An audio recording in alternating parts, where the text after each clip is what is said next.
right, my friends, hello. So I want to start off with a few questions. And I know a lot of other presenters have already asked you questions. And they've been kind of hard questions. But the questions I'm going to ask you are very, very simple. And I promise you'll be able to answer these. All right, are you ready for your first one? Okay. Your first question is, you don't have to answer out loud. Are you having a good day? Okay, you got your answer? All right. My second question for you is, why? If you're having a good day, why are you having a good day? Or if you're having a bad day, why are you having a bad day?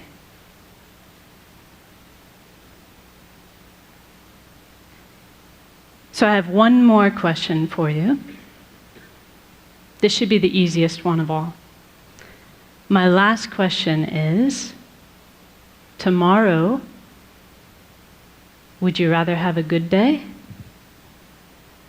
Or would you rather have a bad day? Do you have your answer for that one? What about the day after tomorrow? What about Sunday? Let's see, yeah, that's right. Tomorrow's Saturday, Sunday. How about Monday? Would you like to have a good day or a bad day on Monday? Tuesday? Wednesday? Thursday? Friday? This time next week? A good day or a bad day?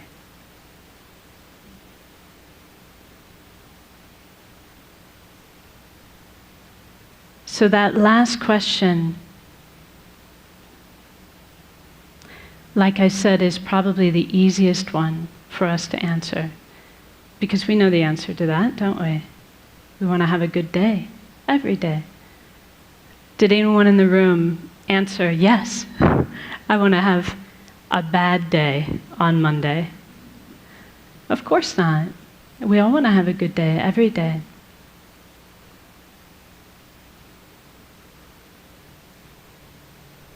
So this is really speaking to the type of happiness that we all wish for in our heart of hearts.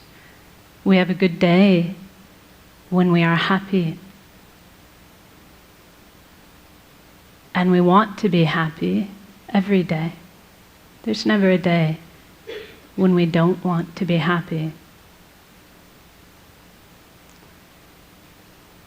But whether or not we have good days or bad days really depends upon how we answered the second question. Do you remember the second question? What was the second question? Why? Why am I having a good day? Why am I having a bad day? So one thing that my teacher says, his name is Gen Kelsang Nyema, and he says that much of the time our mind is like a balloon in the wind, blown here and there by external circumstances. Do you know that feeling? He says when things are going well, when they're going our way, we feel happy. But then if something goes wrong,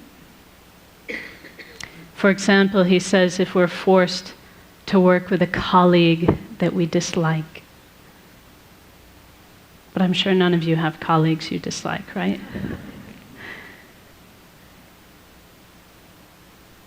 He says if we're forced to work with someone we dislike, or if something doesn't go our way, then our happy feeling disappears.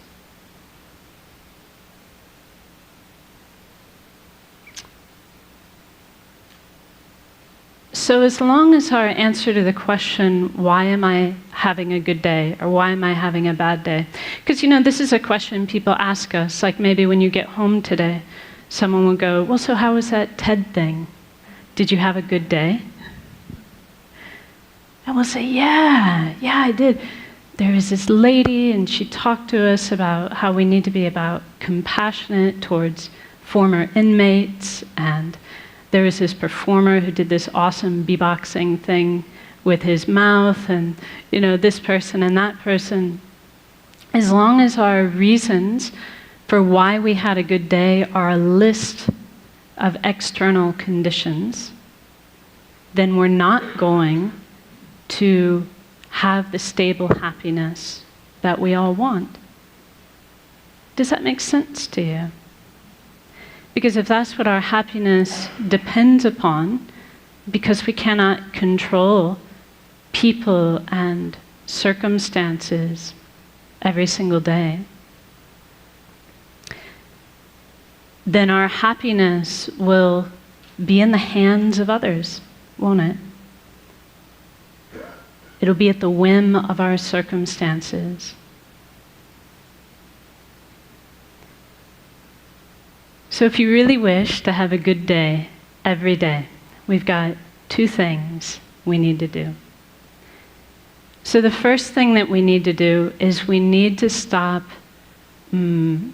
outsourcing our happiness and outsourcing our unhappiness onto people and circumstances. In other words, we need to stop attributing our happiness to what's going on externally. And we need to stop blaming others, especially blaming others, for our unhappiness. So for as long as we do that, as long as we're making it the job of people and circumstances to make us happy, or as long as we're making it their fault when we're unhappy, our happiness will be very unstable and elusive.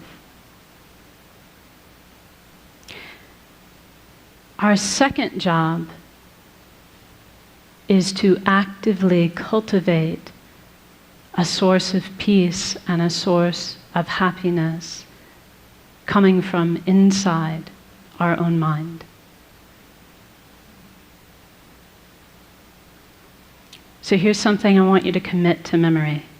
Are you ready?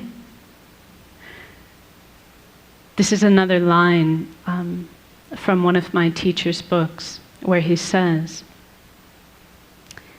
happiness and unhappiness are states of mind,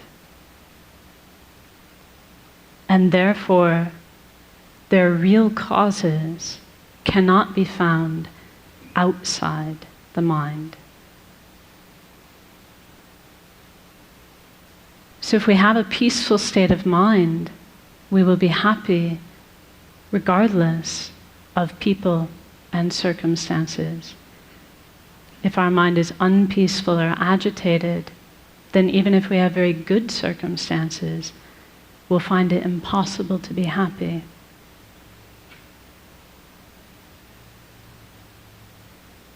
So in other words, it's not what is happening that is making us happy or unhappy. It is how we are responding to those things that determines whether we are happy or unhappy. It is what our state of mind is like that determines our happiness or our unhappiness. So how are we going to do this? So we can all understand this. Like intellectually, it's not rocket science, is it? It's not hard to understand. And maybe to a certain extent, as I tell you these things, you're like, yeah, I knew that already. I knew that already.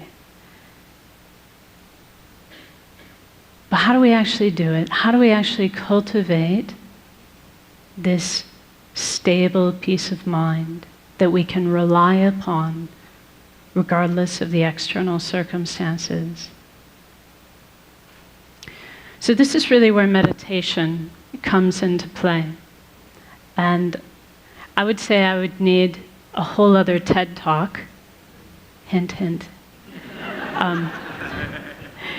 in order to really do the subject of meditation justice. But for our purposes today, we can say that meditation is a mental action. It's the mental action of concentrating on a peaceful, positive state of mind. If we do that, if we concentrate on a peaceful, positive state of mind, then we can say we're meditating. Whether that's like this, right? See, actually, you don't know if I'm meditating or not, because I could be thinking about my grocery list.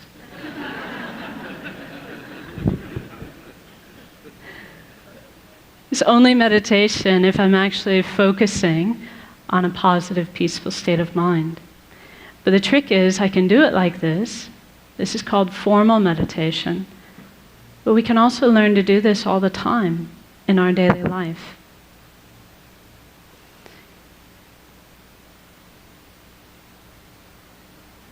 So see, here's a perfect opportunity. We concentrate on a mind of patience. We're not disturbed, not unhappy. So why don't we try it now? Are you up for it? Just a short meditation. According to the clock, I've got 3 minutes left. This is going to be a very brief one. But let's actually try it. Let's try to tap into our own potential for a peaceful, positive state of mind. So now I'll ask you just to sit comfortably and place your feet flat on the floor and your hands within your lap.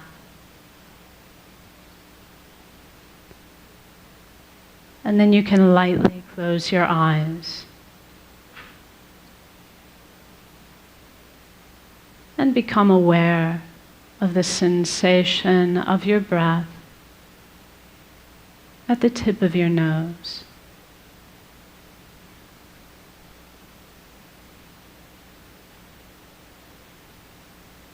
And as you breathe out, you can imagine you are breathing out any agitation, any mental busyness, any frustration or unhappiness in your life. Breathing it all out like dark smoke.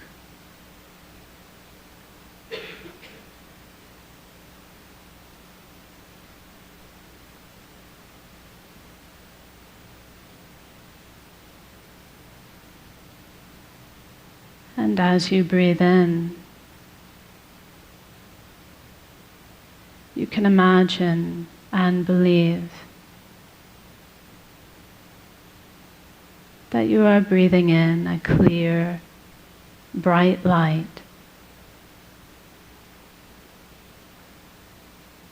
which is the very nature of inner peace.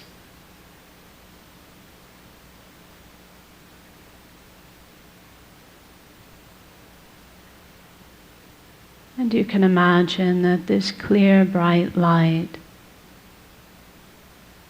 fills your entire body and mind.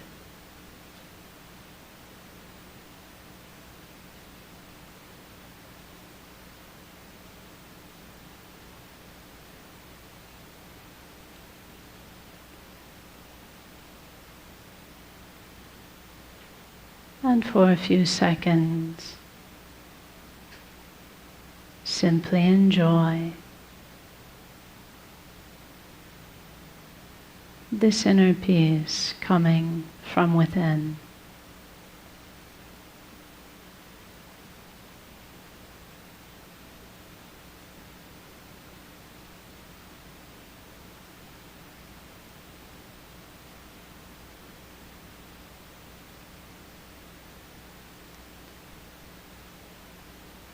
And now as we finish,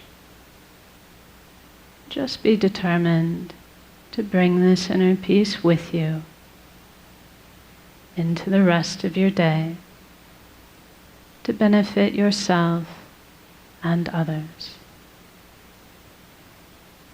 So now we rise from meditation. Thank you very much.